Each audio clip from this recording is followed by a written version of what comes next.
Oh, hi. I didn't see you there, Internet. Hello, everyone. It is my pleasure to be back with you after a week away on this, the finest All Souls night. Hello, Sally. Hello, Johnny O Twitch. I'm gonna. Okay, I gotta get in bed. And we're live over on Instagram as well. Hi, Instagram. This is the part where I very gracefully climb into my bed and I don't break anything or spill anything or flash the audience on the internet. My underwear, or lack thereof, as the case may be. I think I made it. Nailed it. Hello, Internet. It's a pleasure to be with you. I hope that you've been enjoying this day and this weekend. It has been the Hallow season and will continue to be the Hallow season. Thank you very much for noticing my blue vintage robe. I think I have a little bit more gravity to me this evening, and I love to see you guys saying hello to each other in the comment section on Twitch. And over here on Instagram, it's just going to be weird. You've got an upshot of my nose, and I'm using a silly filter, so I hope you enjoy yourselves over here as well. Back to Twitch. Hello, darlings. I am broadcasting to you today from Powhatan Land, here in what is now commonly known as Virginia, along the James River. It is All Souls Day, and last night was Halloween, and tomorrow is All Saints Day. So I was thinking about having a show that is informed by those things all together.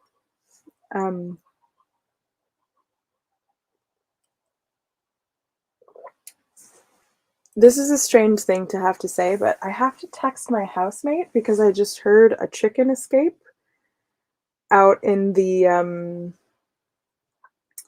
yard. And I think that it's going to get eaten. So I have to send Ansa, Madame Ansa, who you may know, a quick text to say, check your chickens. Check your chickens. Just heard sus noises.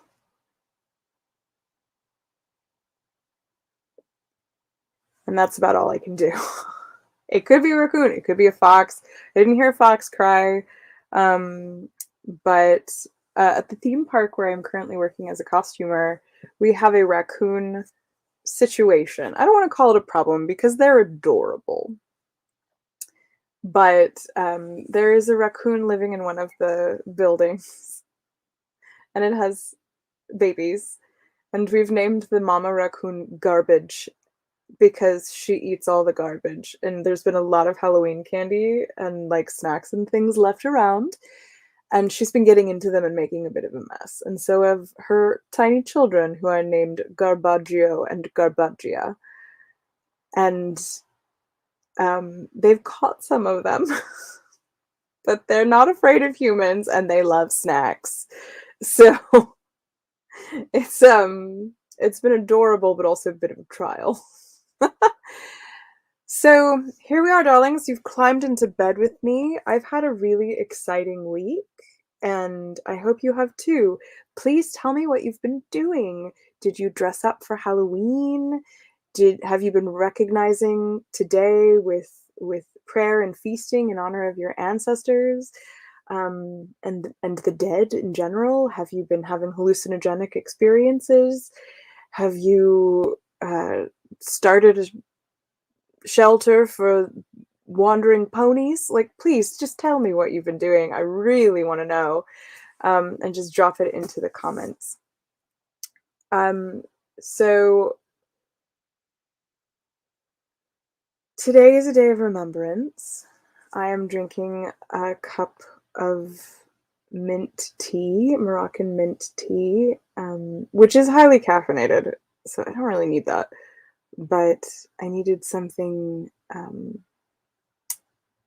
light on the palate. I've had a really interesting day of sensations, physical sensations, and I wanted something a little zingy at the end of it, and that's where this will lead you.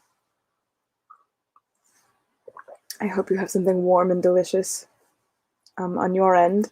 I will be moving out of Austin Town very shortly into my own boxcar for this GlamourHobo, but still in Richmond. And I have been very, very lightly looking through the things that I need to pack without really thinking too hard about them. And I ran across a cookbook today called Literary Tea, and it is a cookbook of recipes that are mentioned in literature, like the raspberry cordial from Anne of Green Gables, or the Turkish delight from the Chronicles of Narnia. And then there are a couple of other things like, 100 Acre Wood, hot chocolate, things like that. So when I have my new kitchen set up, I will be doing a lot of baking, I think, and we'll have a tiered plate system of snacks for these. All right. Katie D 2021 says, I've been enjoying the beautiful sight of snow on the mountains and thinking about the Native Americans who enjoyed the wonderful healing hot springs in the shadow of those mountains. Oh, excellent. What land are you on, Katie D? Oh, snow. I know that a lot of people don't like the cold that's coming and the dark that's coming, but I like it. I can think straight. It feels like my time. It's my weather. Johnny O Twitch says, been fighting the good fight with my boys and supporting the growing up process. They are terrible, but terrible in the best ways possible. Do you have children, Johnny O Twitch? That's news. That's news. You have children? Oh my goodness. Western Colorado near Telluride. There's a really cool service that you can look up. It's called Whose Land Am I On? Or whoseland.ca. And you can actually put in it's an interactive map of the indigenous tribal lands of North America. So you can put in your zip code and it'll actually tell you whose land you are on.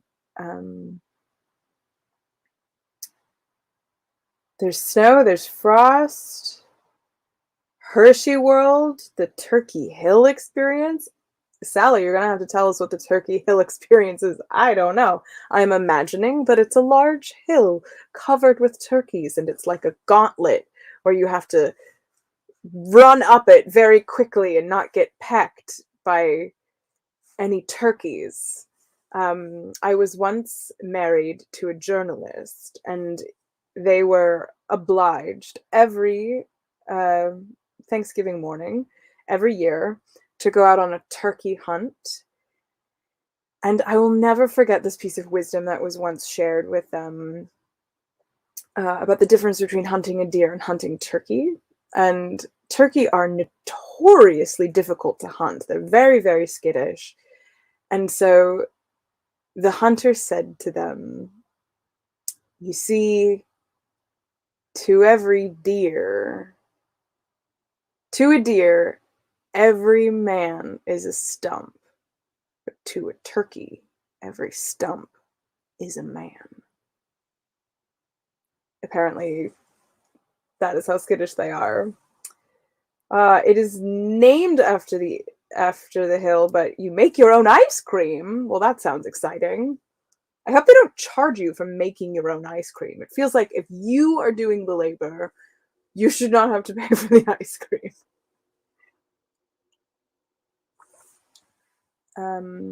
Ute Indians in this area. Oh, cool. Thank you very much for telling us. So as usual, here we are in the first part of the show where technically I am supposed to be reading you science fiction stories with my reading voice. But I'm here just talking and telling you about the week and what I've been thinking about.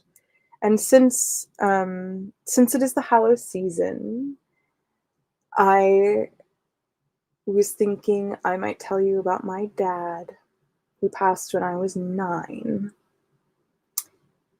My father, his name was Kevin Clavin, and he was a mechanical engineer and scientist and a nerd and a sailor and an engineer. So I didn't know him for very long, but they were formative years.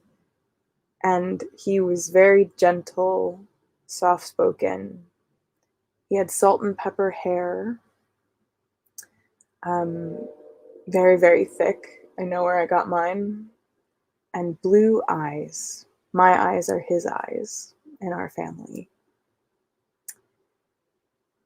I remember he had one false tooth right here, and he lost it when he was in his 20s in undergrad because he was a gymnast. He was on the gymnastics team, and I have many clippings of him doing things like the Iron Cross and the pommel horse. He was hella strong, built like a gnome, and he was just dicking around with some friends one day, doing like acro balance stuff, and he slipped and he jammed his face against the kneecap of the person he was with and lost his tooth. So he had it replaced, but that was in the 70s. And so there was always this one tooth was always a little discolored, and it had a black line around the top of it against his gums. My father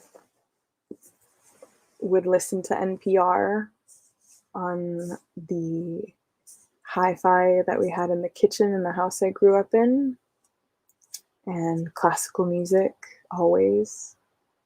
And we did have a record player. I remember we had records, and I remember that music would come out of speakers, but I don't remember the act of putting records on the record player.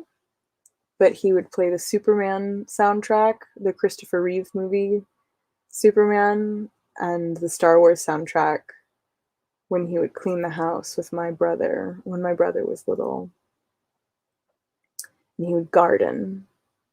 He would garden out the back of the house. We had 2 acres of wooded land with a creek running through the middle of it, and trees where he built me swings, and a tree house up on stilts in the very back, right before you got to the train tracks, which were very close by. And he would garden hugely. We had tomato plants that were like forests. He would disappear into them. And he wore these cut-off jean shorts, which were just disgusting and terrible, when he would go out and work on the land. No shirt, no shoes, just beat up, busted old, ripped up, cut off Daisy Duke shorts, and his glasses.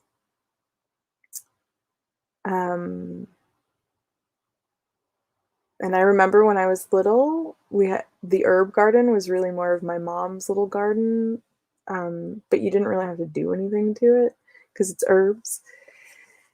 And when we would have baked potatoes, which was frequently, she would say, "Go give the chives a haircut," and hand me a pair of scissors, and I would run out back through my brother's room, out over the back deck into the backyard where my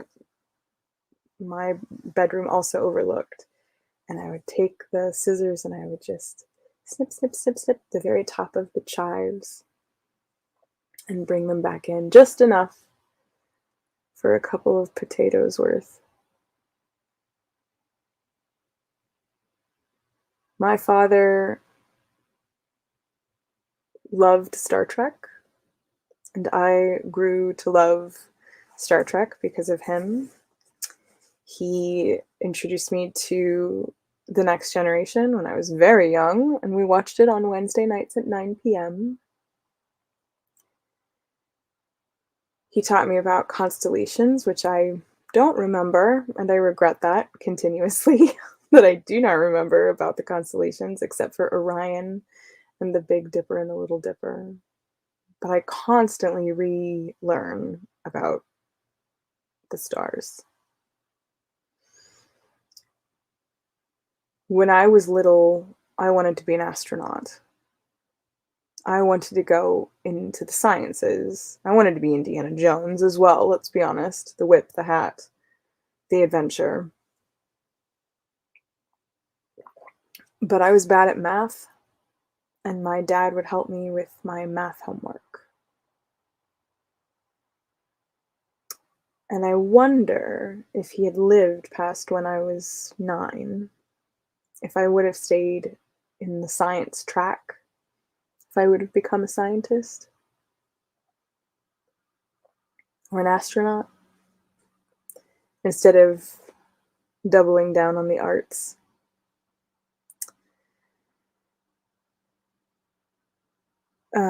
But he was the person who read me to sleep at night, just like I'm doing for you.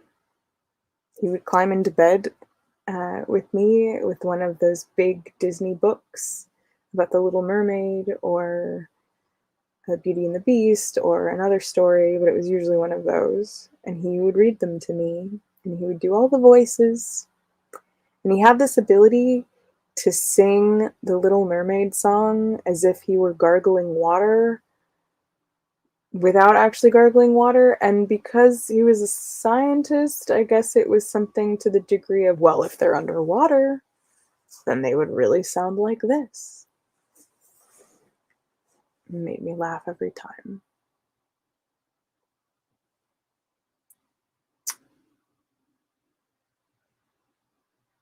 There were only a few times I ever remember my father yelling at me, and one of them is very, very vivid in my mind, and I was so shocked that he was yelling at me, but it was because I almost burned the house down, so it was a pretty good reason.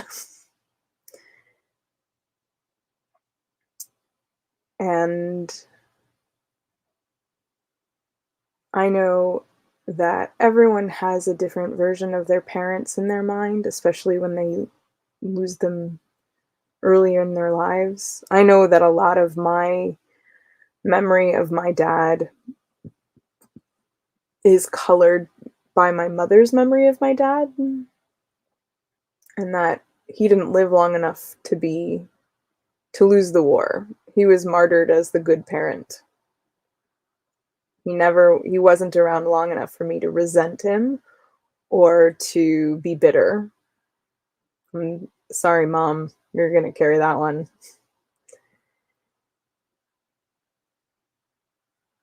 I don't have any illusions that he was perfect or saintly, but I do remember he was subtle and intense. Turns out he's a Scorpio baby. I had no idea until very recently. And he had deep and strong opinions about big, important things.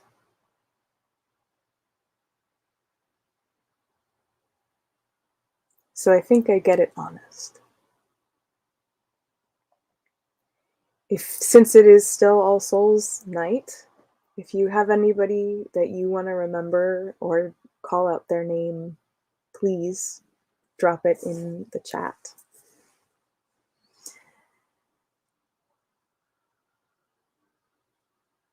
So Johnny O Twitch says he has raised turkeys, and the stump statement is correct. Good.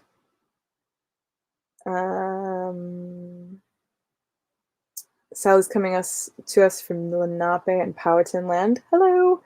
And Johnny on Twitch says, my dad listened to classical music always as well. Tormented people who couldn't stand it at the job sites with his portable radio. He's a carpenter that raised 7 children with my mom and read more books than anyone I've ever known. Shout out to the trades. Grew up with classical music, reading, and news channels, always. Also programs like Father Knows Best and Leave It to Beaver. Well, I can't speak for the quality of Father Knows Best or Leave It to Beaver, but I can speak to the quality of National Public Radio and classical music and books raising me. Katie D says, I met my late husband Vince on All Hallows Eve, so this time of year I feel particularly close to him. Closeness is sometimes it feels really subtle and quiet, and you don't feel overwhelmed or like they're shouting at you. It's just, I think sometimes that the veil being so thin this time of year is a reminder. You can power through it. You can keep your head down and ignore it. You can eat your weight in candy and go into a sugar coma. You can get drunk and have sex with a stranger at a party dressed like a slutty version of a microwave. But I think there is a kind of a rustling to this time, a rustling noise, a susurra, like the sound of fabric moving on a dress. It's just there if you're listening. And I think the time invites us to listen more, slow down, be quiet, and then to turn it on its head, queer it, celebrate.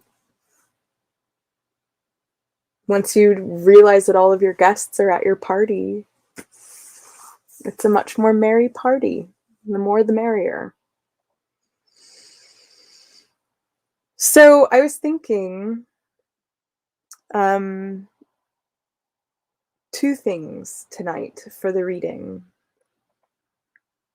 Tomorrow is All Saints Day, and I know that I won't be having a show. I was asked to Metatron, but I won't be able to join you tomorrow for the game. I do have a couple of my Saints candles already lit, and two of my little saints here that I'd like to share with you. And then I thought I'd let you pick an adventure. So it's All Saints Day, so that means tomorrow. So that means that it's not any particular Saints Day, it's All Saints Day. So I like to include folk saints into that, and my personal secular saints. So I've got Saint Frida Kahlo, Saint Billie Holiday lit over on my little altar, along with a candle for the dead and the plague dead especially. And here I've got these two little guys. They're like little boards that have prayers on the back. And one is really cool. It's basically a version of the Virgin Mary, who I don't actually have a relationship with, but I really like this when I saw it in a little shop. And it's called Our Lady Undoer of Knots. And the story on the back of it is, as a student in Germany, Pope Francis saw the painting of Mary Undoer of Knots by Schmidtner. Moved by the symbolism in the painting, and he promoted her veneration. Mary is shown as the Queen of Heaven. A crown of 12 stars surrounds her head, and the Holy Spirit as the dove above her, standing on a knotted serpent and new moon. Angels pass the knotted sins of humanity to her. And then this is her prayer. Holy Mother, undoer of knots, may the unknotted cords of your wisdom free me from the knotted confusions of my mind, so I am rendered harmless and move in the world with clarity of mind and kindness of heart. You can't really see it. You can see she's got a red dress. Queen of Heaven also, the fact that she's got the Queen of Heaven and the stars around her, That's old. That's real old. That's pre-Christian old. Pre-Abrahamic. Just saying. So that's Our Lady Endure of Knots. I have definitely prayed to her before. And I just picked this one up. It's Hildegard von Bingen. She has lightning bolts coming out of her eyes. Actually, it's out of her forehead. It's not out of her eyes. But firstly, the name. Hildegard von Bingen. Hard to go wrong. Secondly, Saint Hildegard von Bingen. Her feast day is September 17th, so we just missed it. And she was born at the latter half of the 12th century. Mystic, writer, composer, visionary, philosopher, founder of natural history in Germany. And these are a couple of her quotes. There is the music of heaven in all things, and we have forgotten how to hear it until we sing. Humanity, take a good look at yourself. Inside, you have heaven and earth and all creation. You're a world. Everything is hidden in you. Which reminds me of one of my favorite quotes, actually, from the Baha'i Faith, which says, do not you know that enfolded inside of you is, I screwed it up. Do not you know that within you is enfolded the entire universe, I believe is the quote. Extra dimensionality, big universe things. It's a big thing. Anyways, last one. The world is living, being, spirit. All verdant greening, all creativity. This word manifests itself in every creature. The word is living, being, spirit, all verdant, greening, all creativity. This word manifests itself in every creature. I think there might be a typo in that last one. Just saying. Hildegard von Bingen, All Saints Day. Do you have any personal saints, dear ones? Like a Saint Frida Kahlo or a Saint Billie Holiday or a... I have Saint Jim Henson is one of my other personal saints. And yeah, if you have any personal saints or folk saints, today being All Souls Day, I generally think about Santa Muerte or Holy Death. She's a folk saint from Mexico. So if today was a day for listening, and celebrating with our dead, I highly recommend a song called Raise the Dead by a group called Caravan of Thieves. It's a wonderful song, and I can't play it here because we'll be muted on YouTube. Robert Heinlein. All right, Saint Robert Heinlein. Good. Anybody else? Drop them in, and now I will tell you what we're going to do for the last half of the show. So here's the thing. We can build a story using these Lenormand cards. You will tell me 3 numbers between 1 and 32, 36, and I will pull those cards and I will write you a story on the fly.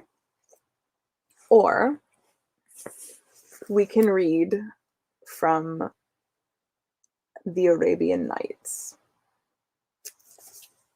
Tales from the unexpurgated version. I found this in a little free library. Can't even remember.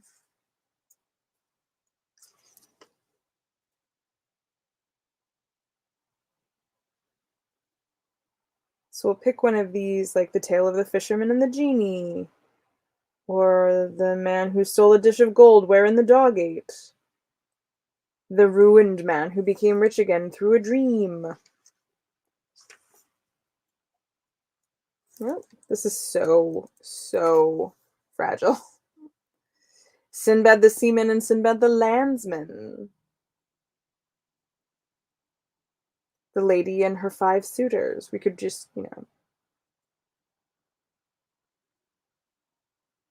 Story of the chief of the old Cairo police. Maruf the cobbler and his wife Fatima. So we could read something out of here, or we could build our own. What do you want to do? Tell me what you want, internet. If you're unfamiliar with the Lenormand deck, it is a system of divination with cards not completely unlike tarot, but they're things like the clover or the crane or the rider. And they're all numbered 1 through 36. So we can write our own story. Johnny on Twitch says Arabian Nights, the lady and her 5 suitors. I've never read it, so we might be running into some adventure. Cold reading. Now he's undecided again. Someone else vote so we can make a decision. Write a story together or read one of the Arabian Nights, Tales from the Arabian Nights.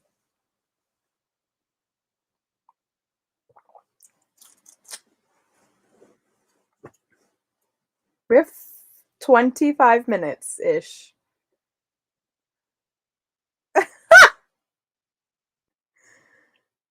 Let me see how long The Lady and Her 5 Suitors is. This book is so fragile. Ooh. It's my understanding that the 1001 Arabian Nights was one of those. It was considered one of the first fantasy stories to be written down, or fantasy books to be written down, kind of like Tale of the West and Modern Prometheus or Frankenstein.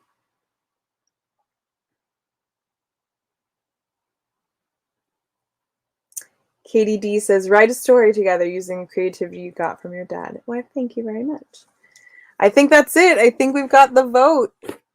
All right, friends, I need 3 numbers between 1 and 36.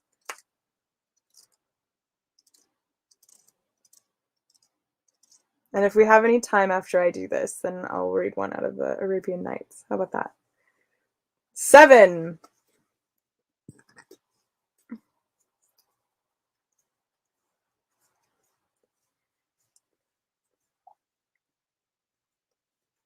Card 7 is probably the last card in here. It is the snake. All right, no more numbers. 3, I think, is the ship. Oh, we're shaping up to have a good story together. 15 is the bear.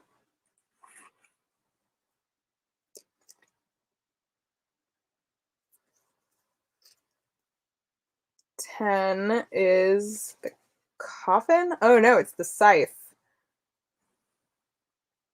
which is interesting. All right. What am I missing? 3 and 29. 3 and 29.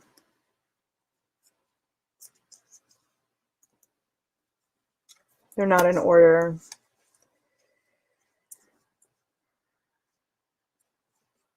29 is the lady. And 3 is the ship, just like I thought. Okay, so that's 7, 3, 15 is the bear, 29, 10. Okay, so I'm just going to go in order.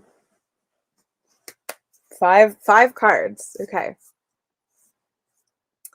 And I'm going off of not just what the cards are, but their general meaning. Let's see what happens.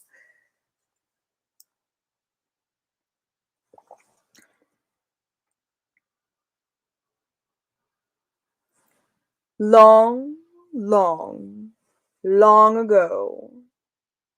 Well, at least as long as short attention spans can remember, there was a serpent. The serpent was a much maligned creature. The serpent simply wanted you to know that things were afoot, to be aware of your surroundings, and that your feet, when you traveled, were as much a part of your destination as your own brain and your eyes. That is why every once in a while this serpent would strike out at travelers.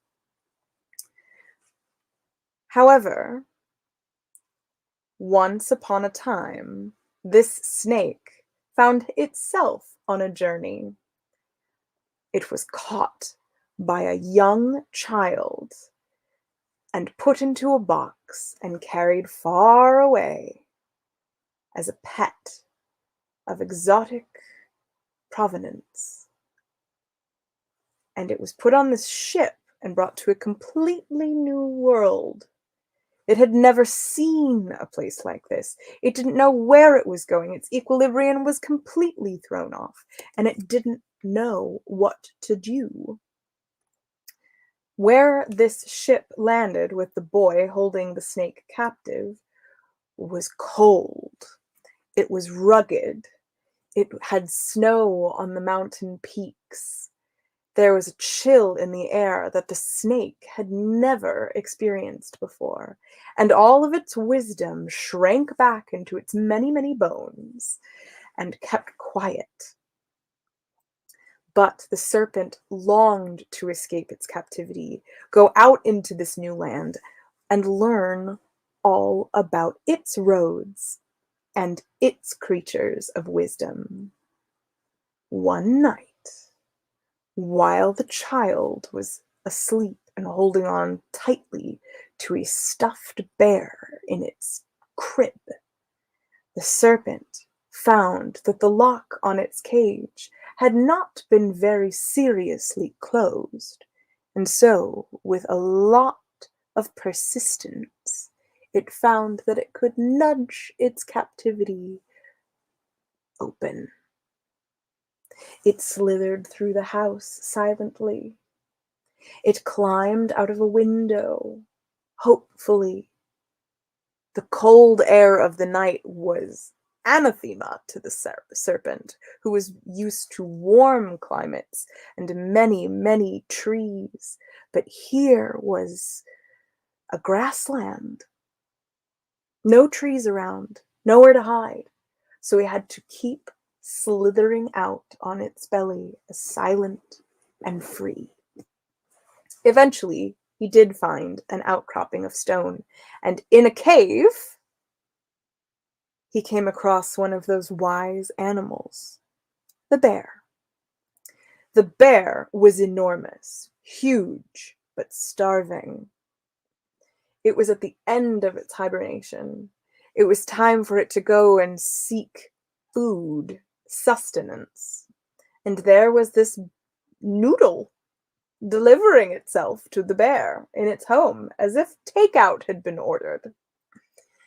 But the serpent was still clever, if not wise to the ways of this new land. So, it found a way to engage the bear, pique its curiosity, even though it was an enormous, authoritative, bossy creature that wanted nothing more than to bellow and moan and get its way. The snake prevailed upon the bear to tell it about its favorite kind of food. And when he thought he was supposed to be hearing about honey up in trees or salmon in rivers, he learned about a safe haven where the snacks were plentiful and the women gorgeous and thoughtful. The house of the lady. Now, the lady was where the bear was going to head once he had put his coat back on, put on some luxurious pounds, and he didn't want to show up looking disheveled and hobo-like. The lady was special. The lady knew all the wisdom and all the animals, and knew exactly their favorite treats. And that is how she kept them from huffing and puffing and blowing her house down. That is how she kept other men away from her garden walls. She didn't need skulls or a house with chicken feet. What she needed were allies. So the serpent, hearing about this lady, leaves the bear to its devices before he can realize that he's been held a little too long off of his breakfast after a long, long sleep, and he slithers the way away. He follows the river, as the bear had mentioned, and eventually he comes to a clearing, and that is where her cottage is. Now, the cottage is not made from wood. The cottage is not made from bricks. The cottage is not made from stones. The cottage is not made from bones. The cottage is 100% thatched willow. It had all been cut down and magically held its shape, as if it had been swirled into some sort of large brown whipped cream, some sort of twisting hat that now functioned as a domicile, something that looked organic, impossible, and terribly whimsical. This was the end of the line for the serpent. He knew he never wanted to go anywhere else, that this was his home now, if the lady would have him. Just as he was approaching and working his way around the perimeter, he caught the eye of the woman. She'd sensed that someone was circling, some intelligence from far, far away, but she also cautiously exited her whimsical home and cried out a welcome. "I know you're out there. I've been waiting for you. This is the end of your journey, the end of your tale. Come inside. Make yourself at home. We have stories to share."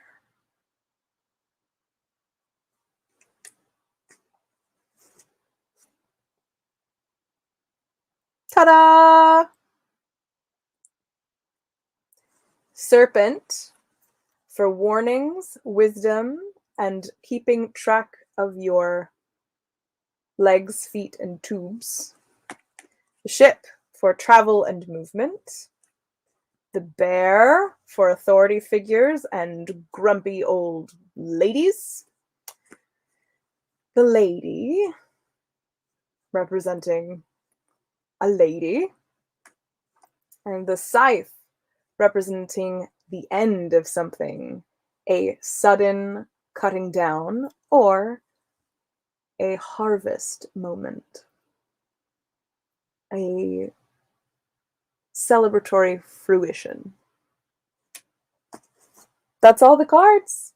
That's the story. We wrote a story together. How cool is that? 7, 3, 15, 29, 10. And we still have 13 minutes of a show. What do you think? What do you think of the experiment, dear ones?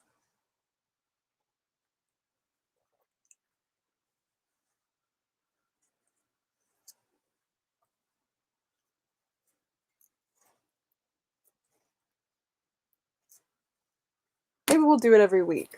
Maybe we'll write one every week based off of Lenormand or Tarot. It is a harvest time of year. I know. All right.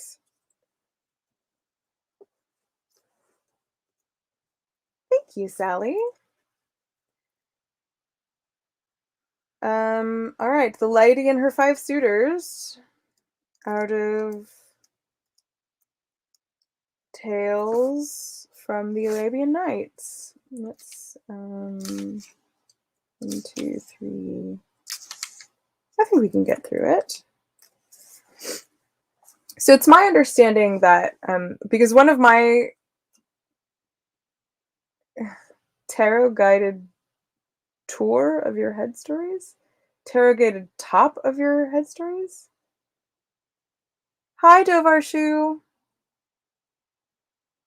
Oh, great. Oh, well, you can always go back and watch the archive on my YouTube channel and on the Nat21 YouTube channel. I talked about my dad, and because he is passed on, and so it is All Souls Day. And then we wrote a story together. And now I'm going to read you a little bit out of 1001 Arabian Nights. It's my understanding that the story of the story is that Scheherazade was the clever girl who read stories to a crazed king in order that he would not kill her, as he had killed all of the other young women who he had brought to be his wife. That every night she gave him just enough of a story and teased him with another one that he could not possibly have her killed. I should probably check in on if that's true. But Scheherazade is one of my very favorite pieces of classical music.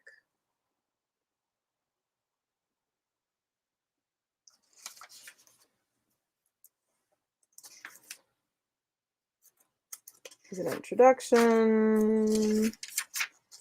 Blah, blah, blah.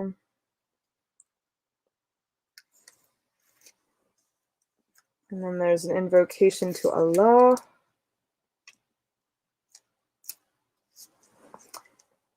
In the name of Allah, the compassionating, the compassionate.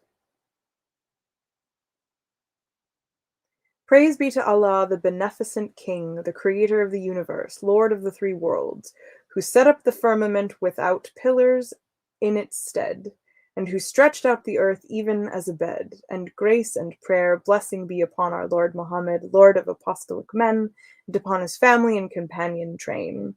Prayer and blessings enduring, and grace which unto the day of doom shall remain. Amen, O thou of the 3 worlds sovereign. That is the invocation at the top of the book. And this is the tale of the lady and her 5 suitors. A woman of the daughters of the merchants was married to a man who was a great traveller. It chanced once that he set out for a far country and was absent so long that his wife, from pure ennui, fell in love with a handsome young man of the sons of the merchants, and they loved each other with exceeding love. One day the youth quarrelled with another man, who lodged a complaint against him with the chief of police and cast him into prison. When the news came to the merchant's wife, his mistress, she well nigh lost her wits.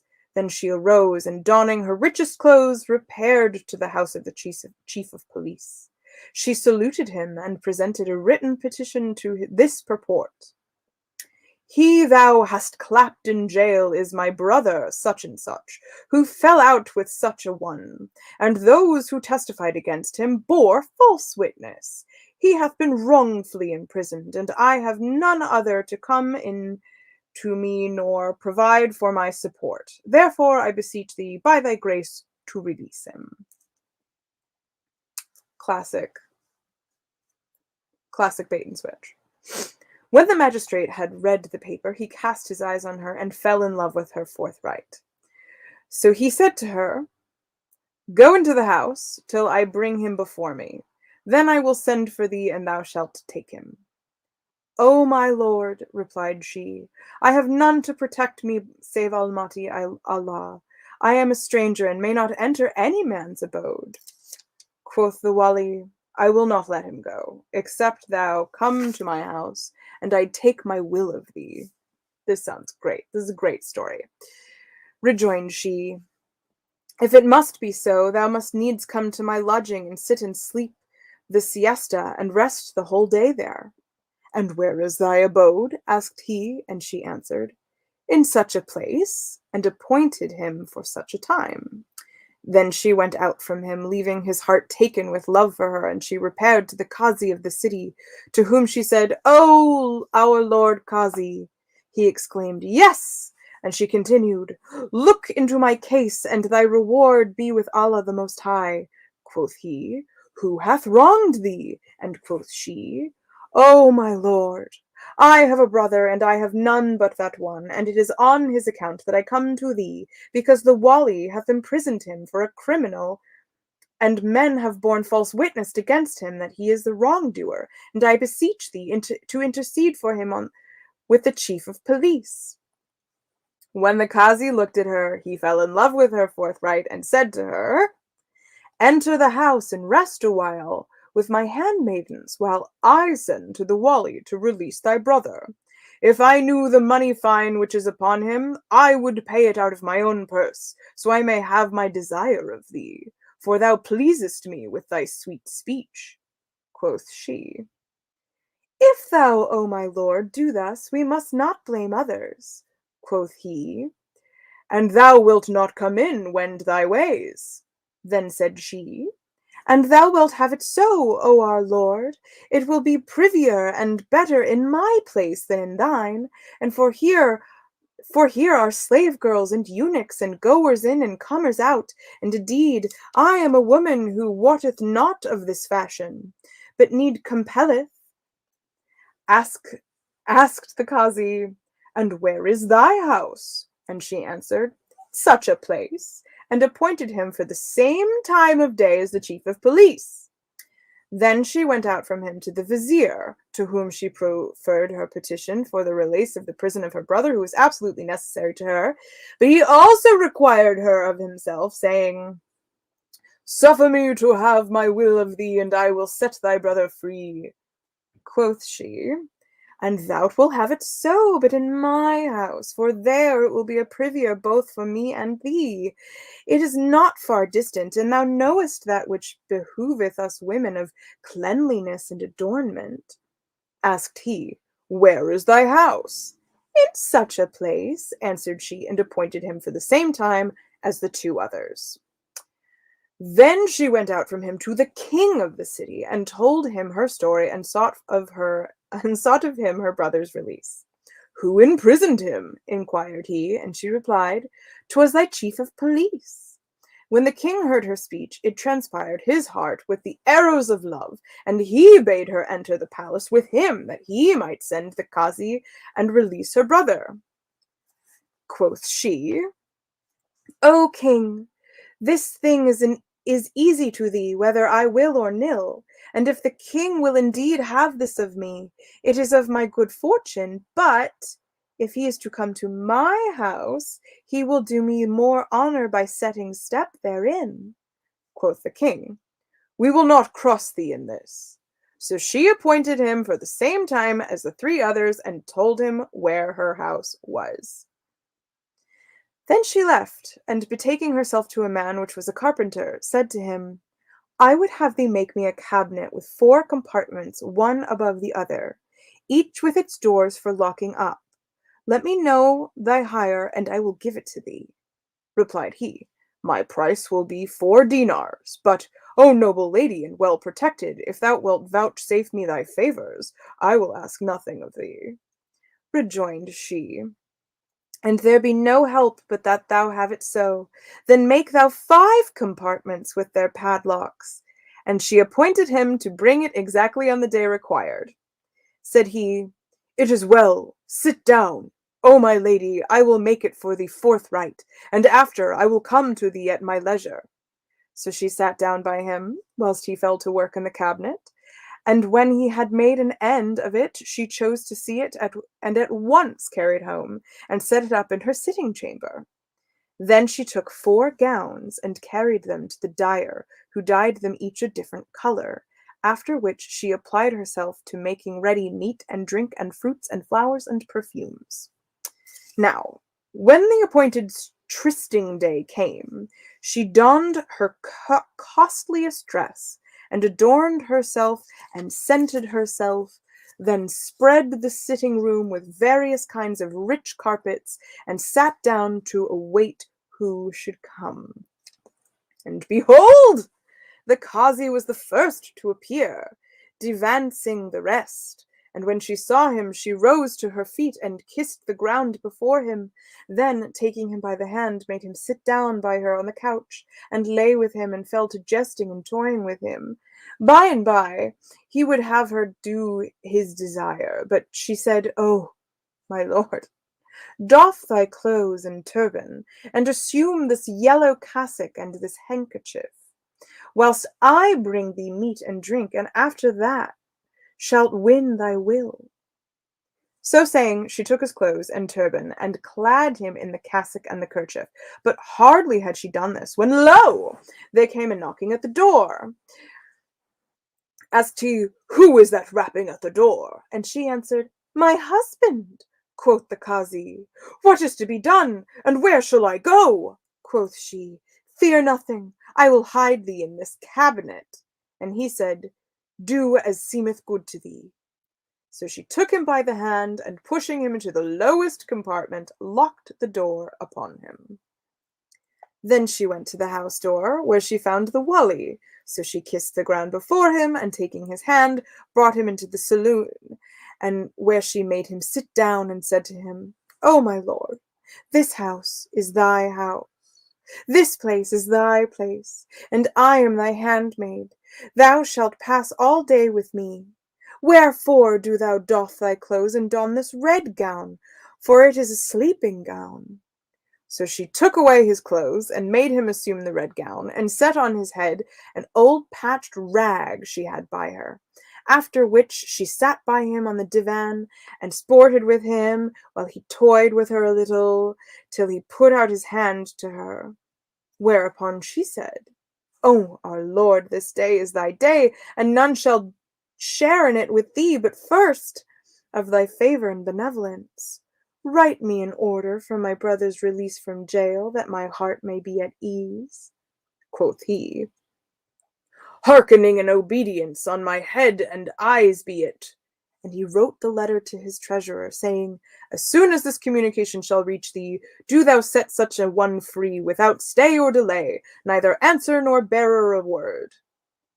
Then he sealed it, and she took it from him, after which she began to toy again with him on the divan, when behold, someone knocked at the door, and he asked, "Who is that?" And she answered, "My husband."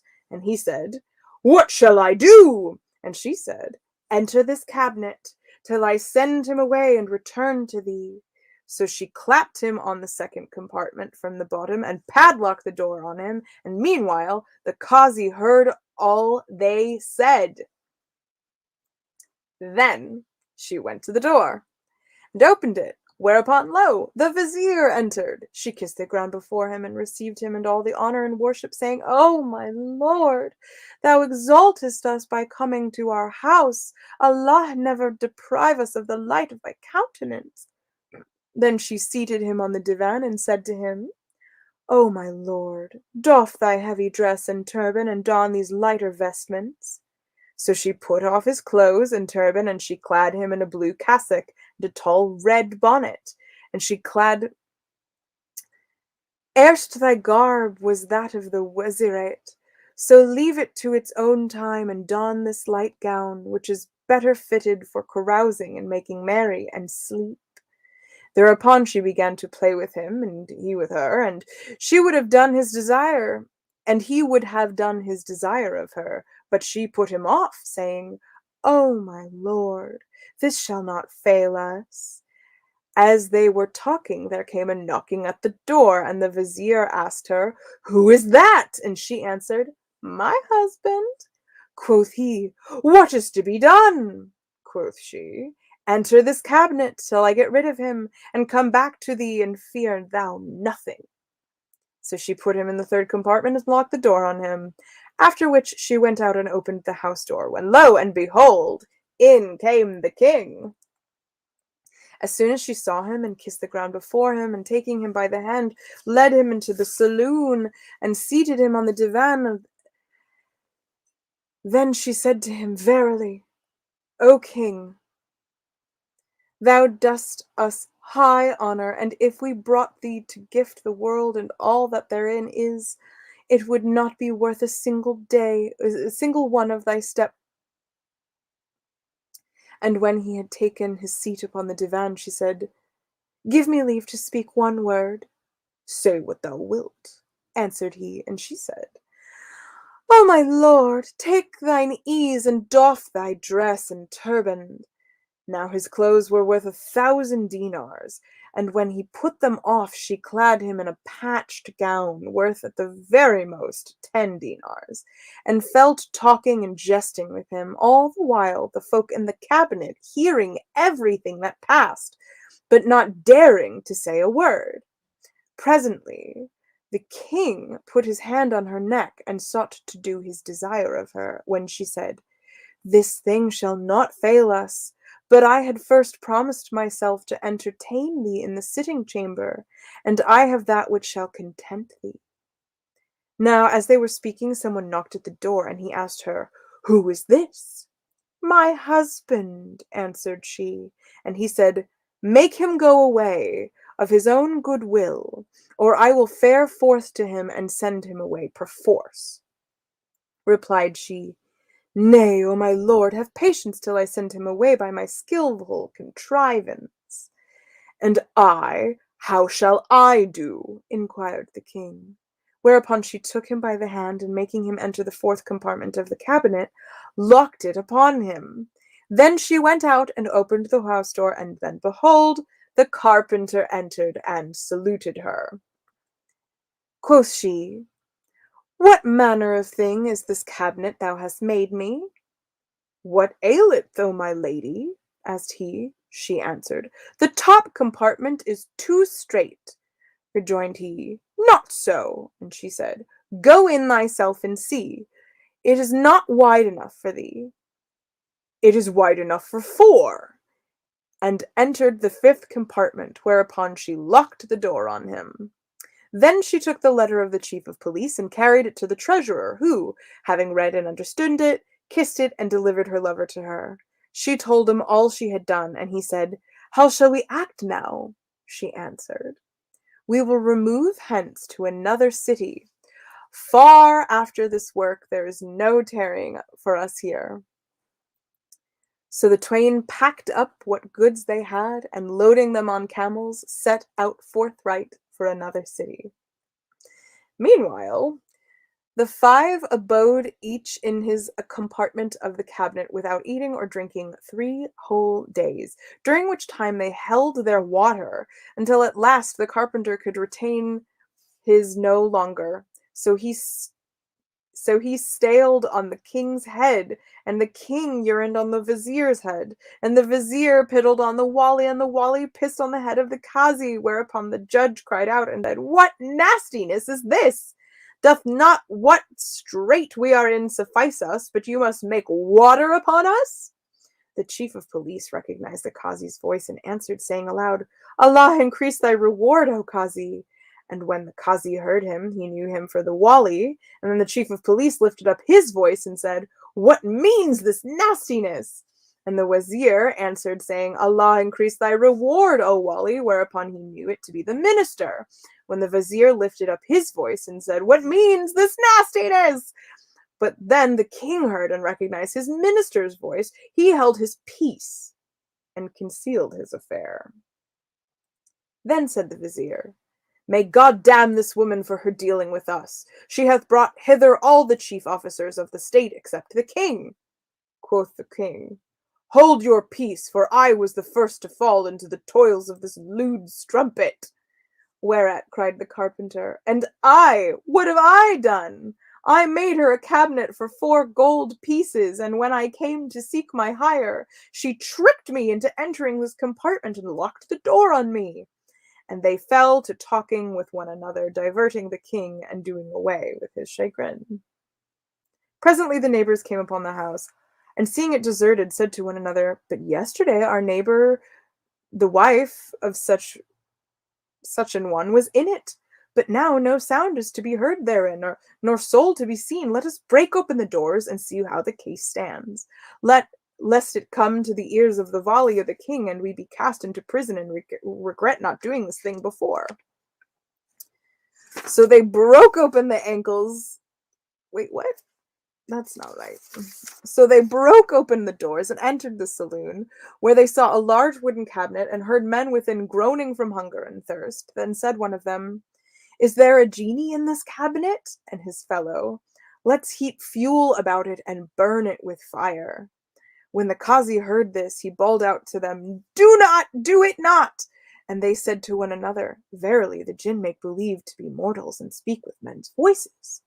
Thereupon the Kazi repeated somewhat of the sublime Koran and said to the neighbors, "Draw near to the cabinet wherein we are." And so they drew near, and he said, "I am so and so the Kazi, and ye are such one and such a one, and we are here a company." Quoth the neighbors, "Who brought you here?" And he told the whole case from beginning to end. They fetched a carpenter, who opened the 5 doors and let out the Kazi, the vizier, Wali, king, and carpenter in their queer disguises, and each, when he saw how the others were accoutred, fell a laughing at them. The end. Clever lady. Way to fight the patriarchy.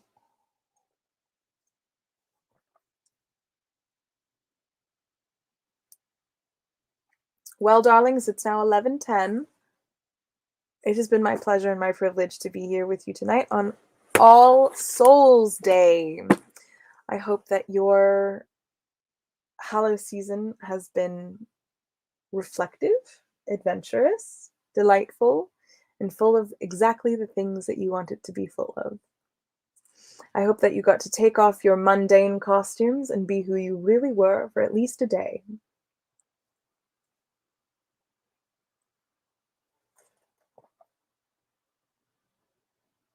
Ooh, before we go, Johnny O Twitch has a question.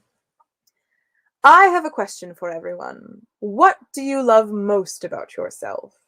I don't need an answer. I just wanted to give you the question. Good to think on. Well, thank you, Johnny O Twitch. What do I love most about myself? Physically, I really love my hair and my voice. Sometimes I go through phases where I feel like I shouldn't love my voice as much as I do, but then I get over it and I let my ego win. Non-materialistically, what do I love most about myself? That is a good thinking question.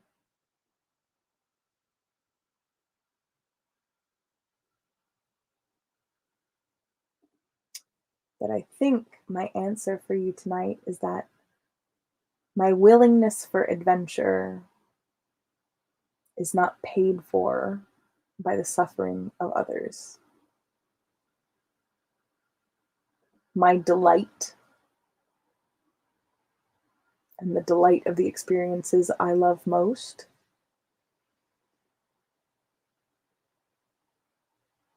is not born on the suffering of others having to make it, do it, or build it for me. Well, dear ones, it's been another Monday evening. As you can see on the bottom, I say if you are extra nourishing the service this evening, please drop me a tip on Venmo or PayPal. You can become a patron. I just sent out this October's patron gifties in mail. Johnny O Twitch is one of my supporters. And I hope you got your postcard in the mail. And again, it's a delight. So, good night, dear ones. Good night.